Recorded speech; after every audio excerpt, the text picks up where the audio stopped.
ಈ ತರ ಮಾಡ್ತಾ ಇದ್ದಾರೆ? ಸಂಬಂಧ ಮಕ್ಕಳೇ ಐತೆ. ಅದು ಯಾವ್ದೋ ಬೇರೆ ಅವ್ರದ್ದು ಆಸ್ತಿ. ನಾನು ನಮ್ಮ ಯಜಮಾನ್ರು ಸುಮಾರು ಎಷ್ಟೋ ವರ್ಷಗಳಿಂದ ಅಲ್ಲಿ ನಾವು ವಾಸ ಮಾಡ್ತಾ ಇದ್ದೀರಿ. ಯಾರ್ದೋ ಲಿಂಗಾಯತದ ಜಾಗ. ಅವರು ನನ್ನ ದಾನ ಕೊಟ್ಟಂಗೆ ಕೊಟ್ರು. ಇವ್ರು ಚಿಕ್ಕ ಚಿಕ್ಕ ಮಕ್ಕಳು. ಅವತ್ತಿನಿಂದ ಸಾಕಿ ಬೆಳೆಸಿ ಎಲ್ಲ ಮಾಡಿದ್ನಿ. ಮದುವೆ ದೇವ್ರಿಗೂ ಮಾಡಿದ್ನಿ. ಮಾಡಿದ್ದಾದ್ಮೇಲೆ ಮದುವೆ ಆದ 2 ವರ್ಷಕ್ಕೆ ಇವಾಗ ಗಲಾಟ ಮಾಡಿದ್ನಲ್ಲ ನಮ್ಮನ್ನ ಮೇಲೆ ನನ್ನ ಮಗ ಹೆಣ್ರನ್ನ ಕರ್ಕೊಂಡು ಬೇರೆ ಹೋಗ್ಬಿಟ್ನು. ಮದುವೆ ಆದ 2 ವರ್ಷಕ್ಕೆ ಚಿಕ್ಕವನು ನಮ್ಮ ಜೊತೆಯಲ್ಲಿದ್ದ. ಅವನು ಅವನ ಮಕ್ಕಳು ದೊಡ್ಡವರಾದ. ಈ ಹುಡುಗರು ಎಲ್ಲ ದೊಡ್ಡವರಾದ್ರು. ಸರಿ ಏನೋ ಒಂದು ಮಾತುಕತೆ ಬಂತು. ನಮ್ಮ ಪಾಡಕ್ಕೆ ನಾವು ಬೇರೆ ಇದ್ರಿ, ಅವ್ರ ಪಾಡಕ್ಕೆ ಅವ್ರು ಬೇರೆ ಇದ್ರು. ಆಯ್ತಾ? ಹಂಗೂ ಕುಡ್ದು ತಿಂದು ಬಂದು ಸುಳ್ಳೆ ಸುಪ್ಪನಾತಿ ತಾಯಿ ಅನ್ನೋದು ದಿಂಪೆ ಅಲ್ಲ. ಸುಳ್ಳುಗಳೇ ಇರ್ರೇ ನಿಮ್ಗೆ ಕೊಡ್ತೀನಿ, ಇರ್ರೇ ನಿಮ್ಗೆ ಮಾಡ್ತೀನಿ ಅಂತ ಬೆದರಿಸ್ಕೊಂಡೆ ಇದ್ದ.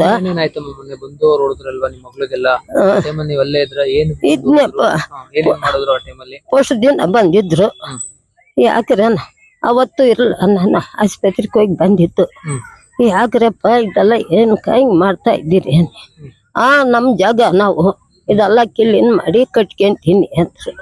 ನಾನು ಇದ್ಕೊಂಡು ಏನಂದೆ, ಮಂಗಳವಾರ ದಿವಸ ನಾನು ಇದ್ಕೊಂಡು ಏನಂದೆ, ನೋಡಪ್ಪ ನೀನು ಒಬ್ಬನೇ ಅಲ್ಲ, 4 ಜನ ಅವ್ರೆ, ಅಳತೆ ಮಾಡು.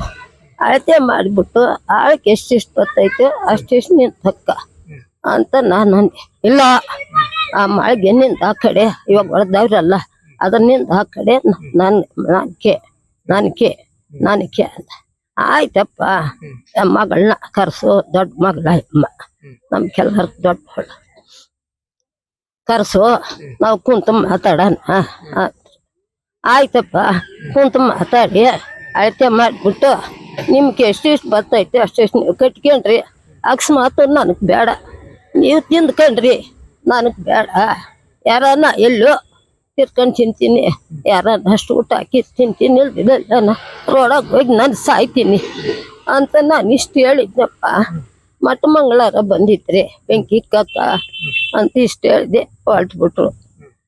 ತಿರ್ಗಾ ಬುಧವಾರ ದಿವಸ ಮಂಗಳವಾರ ನೈಟು ನನ್ಗೆ ಅಷ್ಟು ಎದೇನೋ ಐತಾಯಿತ್ತು.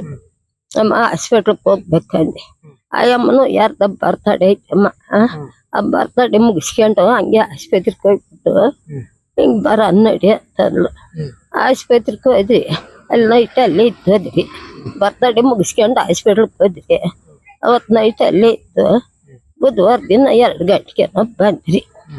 ಬರೋಷ್ಟೊತ್ತಿಗೆ ಎಲ್ಲ ಹೊಡೆದು ಹಾಕ್ಬಿಟ್ರು. ಈ ಹುಡುಗಿ ಬಂದು ಏನಂದ್ಲು, ಯಾಕಪ್ಪ ನಾವು ತಾನ ಮಾಡೋದು ಅದ್ರಾಗ, ನೀರು ಹಾಕ್ಯಣೋದು ಅದ್ರಾಗ, ಬಾತ್ರೂಮ್ ಅದ್ರಾಗ, ಯಾಕೆ ಹಿಂಗೆ ಮಾಡಿಬಿಟ್ರಿ? ಯಾಕೆ ನೀವು ಹಿಂಗೆಲ್ಲ ಮಾಡಿತ್ತು? ನಾವು ಬರೋ ಗಂಟೆ ಇರ್ಬೋದಾಗಿತ್ತಲ್ಲ ಅಂದ್ರೆ, ಏನು ನೀನು ಕೇಳೋದು, ನೀನೇನು ಮಾಡೋದಂತಪ್ಪ ಕಲ್ಲು ಕಟ್ರೆ ತೆಗೆದು ಪಟ ಪಟ ಪಟ ಅಂತೆಲ್ಲ ಹೊಡೆದು ಹಾಕ್ಬಿಟ್ರು. ಆಮ್ಯಾಕೆ ಸರಿ ಗಲಾಟೆ ಅಷ್ಟ ಆಯ್ತು. ಆದ್ಮೇಲೆ ಪೊಲೀಸರನ್ನ ಕರೆಸಿದ್ರು. ಅವಳ ಮಗಳು ಅದೇ ಅಷ್ಟು. ಆಮೇಲೆ ಪೊಲೀಸರನ್ನ ಕರೆಸಿದ್ರು. ಪೊಲೀಸರನ್ನ ಕರೆಸಿಬಿಟ್ಟು ಪೊಲೀಸರು ಬಂದು ನೀವೇ ಯಾಕೆ ಜಗಳ ಮಾಡ್ತೀರಿ, ಹೆಂಗೆ ಒಂದು ಸಮಾಧಾನ ಹೋಗ್ರಿ ಅಂತ ಹೇಳಿದ್ರು. ಅಂತ ಹೇಳ್ಬಿಟ್ಟು ಏಮ್ನು 4 ಮಾತಾಡಿಲ್ಲ. ನಾನು ಹೆಚ್ಚಾಗಿ ಮಾತಾಡೋಕೆ ಆಗಲ್ಲಪ್ಪ, ನನ್ನ ಕಿವಿ ಆಪ್ರೇಷನ್ ಆಗಿದೆ, ಇದಾಗಿರೋದನ್ನ ನಾನು ಮಾತಾಡೋಕ್ಕಾಗಲ್ಲ ಅಂತೆಲ್ಲ ಹೇಳಿದ್ರು. ಎದೆ ನೋಕ ಓಯ್ ಅಂತೇಳಿ ಆಮೇಲೆ ಸರಿ ಅಂತಂದ್ಬಿಟ್ಟು ನಾನು ಸುಮ್ಮನೆ ಇದೇ ನಮ್ಮ ಹುಡುಗ ಬಂದ. ಹೆಗ್ಡೆ ನಗರದಾಗ ಆ ಹುಡುಗನ ಬಂದು ಬುಲ್ಡೋಜರ್ ತರಿಸಿದ್ರು. ಇಷ್ಟೆಲ್ಲ ಆದ್ಮೇಲೆ ಪೊಲೀಸರು ಬಂದು ಹೋದ್ಮೇಲೆ ಬುಲ್ಡೋಜರ್ ತರಿಸಿದ್ರು. ಬುಲ್ಡೋಜರ್ ತರ್ಸೋದ್ಲೆ ಏನಕ್ಕಿರೋ ಬುಲ್ಡೋಜರ್ ತರಿಸಿದ್ದೀರಿ, ಏನಕ್ಕ? ನಾನು ಏನು ಹೇಳಿದ್ನಿ, ಇದು ಅಳತೆ ಮಾಡು, ನಿನಗೆ ಎಷ್ಟು ಬರ್ತದ ಅಷ್ಟು ನೀನು ಕಟ್ಕೆ ಅಂತಾನೆ ಹೇಳಿದ್ನಿ. ಇವಾಗ ಇಷ್ಟು ಐಟಮ್ಸು ಎಲ್ಲ ಹಾಳಾಗ್ತಾ ಇದೆ. ಅದೆಲ್ಲ ಎತ್ತಿ ಒಂದು ಪಕ್ಕನ ಇಟ್ಬಿಟ್ಟು ನೀವು ಮಾಡಿದ್ರು ಕೂಡ ನಾನು ಒಪ್ಕೊಂಡೇನಿ. ಎಲ್ಲಿಂದ ಅಲ್ಲೇ ಐತೆ, ಮಕ್ಕಳನ್ನ ಬಿಟ್ಬಿಟ್ಟು ಆ ಥರ ಮಾಡಿದ್ರು. ದೊಡ್ಡವನ ಮಗನು ಚಿಕ್ಕವನ ಮಗನು ಇಬ್ಬರು ಅದ್ರ ಕಾಲಿ ಇವತ್ತು ಬಂದಿದ್ರಲ್ಲ ಅಲ್ಲಿ ಹುಡುಗರು ಅವರು ಎಲ್ಲ.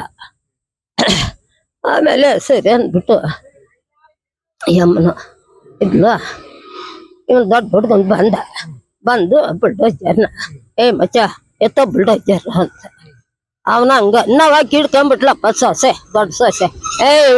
ನಿನ್ಕೇನಿಲ್ಲ ಅಕ್ಕು ಯಾರು ನಿಮ್ಮ ಅಪ್ಪನ ಅಡಿಕೆ ನಾವು ಬರ್ತೀರ, ನಿಮ್ಮ ಅಪ್ಪನ ಅಡಿಕೆ ಬಂದಿದ್ರೆ ನಮ್ಮ ಅಡಿಗೆ ನಮ್ಮ ಸೊತ್ತು ನಾವು ಬಂದಿದ್ರಿ, ನೀನೇನು ಅದನ್ನ ಕೇಳೋದು ಅಂತೇಳಿ ಹಂಗ ನಾವಾಗಿ ಹಿಡ್ಕೊಂಬಿಟ್ರಪ್ಪ ಹುಡ್ಗನ್ ಯಾರನ್ನ ನಮ್ಮ ದೊಡ್ಡ ಮಗನ್ನ ಹಿಡ್ಕೊಂಬಿಡೋದು. ನಾನು ಹಿಂಗೆ ಕುಂತಿದ್ದೆ ಅಲ್ಲಿ ಬೆಂಚಿದ್ದೆ ಮನೆ ಹತ್ರ ನೋಡಿ ಹೋಗಿ ಆ ಬೆಂಚ್ ಮ್ಯಾಗ ಹಿಂಗೆ ಕುಂತಿದ್ದೆ. ಎದ್ದು ಆ ಹುಡುಗನ ಹಿಂಗೆ ಕರ್ಕೊಳ್ಳೋಣ ಅಂತ ಹೋಗೋದನು ಯಾರೋ ಒಂದಿಬ್ಬರು ಆಳು ಕರ್ಕೊಂಡು ಹೋಗಿ ಹುಡುಗನ ಬಾಕ್ಲು ಹಾಕಿಬಿಟ್ರು. ಈ ಬೋಲ್ಟ ಹಾಕಿದ್ದು ಲಾಕ್ ಹಾಕಿದ್ದು ನನಗೆ ಗೊತ್ತಿಲ್ಲ. ಗಲಾಟ ಬಂದ್ರೆ ಗಲಾಟ ಆಗ್ತದ. ಆಮೇಲೆ ನಾನು ಹಿಂಗೆ ಕುಂತಿದ್ದಳು ಅವಳು ಮಗಳು ಅರ್ಚಣ ಅಂತ ಆಕೆ ಹಿಂಗೆ ಜುಟ್ಟು ಹಿಡ್ದು ಎಳ್ದು ನಾನು ವ್ಯಕ್ತಿಗೆ ಸಾಕ್ಬೇಕು ನಂಗೆ ಕಣ್ಣು ಕಾಣಲ್ಲ ಹಾಕಿ ಎಳ್ದು ಹಾಕಿ ಜುಟ್ಟು ಎಳ್ದು ಹಾಕಿ ಎಗ್ರಿ ಒದ್ದು ಪಾರು ಬಜೆಟ್ ಮಾಡಿಬಿಟ್ಲು.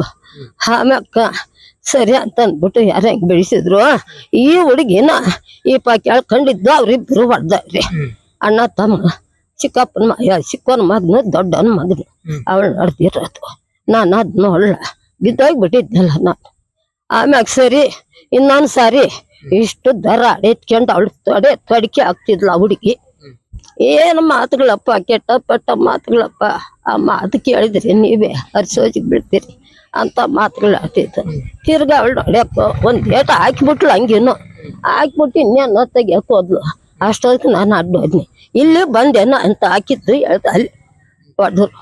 ಇಷ್ಟೆಲ್ಲ ಮಾಡಿದ್ರಪ್ಪ ನನ್ಕ 5 ವರ್ಷ 6 ವರ್ಷ ಆಯ್ತು. ಇವಾಗ ಗಂಡ ತೀರೋದ್ಮೇಲೆ ಗಂಡನ ಆಸ್ತಿಗೋಸ್ಕರನೇ ಇಷ್ಟೆಲ್ಲ ಮಾಡ್ತಾವ್ರಿ. ಮೊಮ್ಮಕ್ಕಳು ಸೊಸೆಗಳು ದೊಡ್ಡ ಸೊಸೆ ಚಿಕ್ಕ ಸೊಸೆ ಬರಲ್ಲ ನೆನ್ನಿರಲ್ಲ ಅವಳು ದೊಡ್ಡ ಸೊಸೆ. ಅವಳು ನಿಮ್ಗೆ 4 ಜನ. 4 ಜನದಲ್ಲಿ ಯಾರು ಈ ತರ ಮಾಡ್ತಾರದು? ಅವ್ರು ಅಣ್ಣ ತಮ್ಮಂದ್ರು ಇಬ್ರು ಗಂಡು ಮಕ್ಳು ಸೊಸೆ ಅವ್ರ ಸೊಸೆಗಳು ಮಕ್ಕಳು. ನನ್ಗೆ ಇಷ್ಟ ಆಗೋರು ಒಬ್ರು ಇಲ್ಲ, ಊಟ ಕೊಡೋರು ಒಬ್ರು ಇಲ್ಲ. ನಾವಿದ್ದ ಅಲ್ಲೇ ಬಿದ್ದು ಸತ್ರು ನಮ್ನಿ ಸರಿಲ್ಲ. ಇವ್ರೆಲ್ಲೋ ದೂರವಾಗವ್ರೆ. ಮಗಳು ನಿಮ್ ಜೊತೆ ಇದಾರೆ? ಅದೇ ಪಾಪ ಹುಡುಗಿನೇ ಅಂದು ಅಡಿ ಅಷ್ಟು ಊಟ ಹಾಕೋದು. ನಿಮ್ ಮನೆಗೆ ಚಿಕ್ಕ ಮಗಳು ನಿಮ್ ಜೊತೆನೆ ಇದಾರೆ? ನಿಮ್ ದೊಡ್ಡ ಮಗ ಮತ್ತೆ ಚಿಕ್ಕ ಮಗ ಇಬ್ರು ಸೇರ್ಕೊಂಡು ಚಿಕ್ಕ ಮಗಳಿಗೂ ನಿಮ್ಗೂ ತೊಂದ್ರೆ ಕೊಡ್ತಾರೆ? ತೊಂದ್ರೆ ಕೊಡ್ತಾವ್ರೆ. ಅಲ್ಲಪ್ಪ ಕೊನೆ ಹುಡ್ಗಿ ಆಯ್ತಾ ಏನೋ ಅವಳು ಗಂಡ ಆಕ್ಸಿಡೆಂಟ್ ಆಗ್ತಿರೋದು ಅವಳೇ ಸಾಯಿಸಿದ್ಲು ಅಂತ ಕೂಡ ಹೇಳ್ತಾಳ ಆ ಹುಡ್ಗಿ. ಗಂಡನ ಸಾಹಿತ್ಯವಾಗಿ ಸುಳ್ಳೆ ಅಂತಾಳ. ಅಯ್ಯ ಎಲ್ಲೋ ಹೊಸಕೋಟೆನಿಂದ ಆಚೆಲ್ಲೋ ಆಕ್ಸಿಡೆಂಟ್ ಆಗ್ತಿರೋಗಿತ್ತು ಹುಡ್ಗ. ಅವಳು 2 ಮಕ್ಕಳು, 1 ಹೆಣ್ಣು 1 ಗಂಡು. ಹೆಣ್ಣು ಮಗ 7 ವರ್ಷದಾಗ ಏನೋ ತೀರಾಗ್ಬಿಟ್ಲು. ಹೆಣ್ಣು ಮಗ ಏನೋ ಹೆಚ್ಚು ಕಮ್ಮಿ ಆಗ್ತಿರೋದು. ಅವನು ಅಪ್ಪನೇ ಇರೋದು. ನಾವ್ ಹಿಂಗೆ ಅವಳು ಪೇಷಂಟ್ ಏನು ಕಾಯಿಲೆ ಮಸ್ತಿ, ನಾನು ಹಿಂಗೆ ಕಾಯಿಲೆ ಮಸ್ತಿ ಹೋಗ್ಬಿಡೇನಪ್ಪ. ಅವತ್ತು ಅವ್ನು ಚಿಕ್ಕವನ್ ಮಾಡಿದ ಕೆಲಸನೇ ಈ ಸುಳ್ಳೆ ಸುಪ್ನಾತಿಗಳಂದ್ರೆ ನಾನು ಕೇಳಕ್ ನನ್ಗೆ ಸಾಧ್ಯ ಇಲ್ಲ. ಆವತ್ತು ಅವ್ನು ನಿಂಗೆ ನನ್ಗೆ ಕಾಯಿಲೆ ಬಂತು. ಅದು ಅವಕ್ಕ ಇಲ್ಲಿ ಸಾಯಿ ಹಾಸ್ಪಿಟ್ಲಿಗೆ ಹೋದ್ರೆ ಆಗಲ್ಲ ಅಂದ್ರು. ಅಂಬೇಡ್ಕರ್ ಕಾಲೇಜಿಗೆ ಕರ್ಕೊಂಡು ಹೋದ್ಲು, ಆಗಲ್ಲ ಅಂದ್ರು.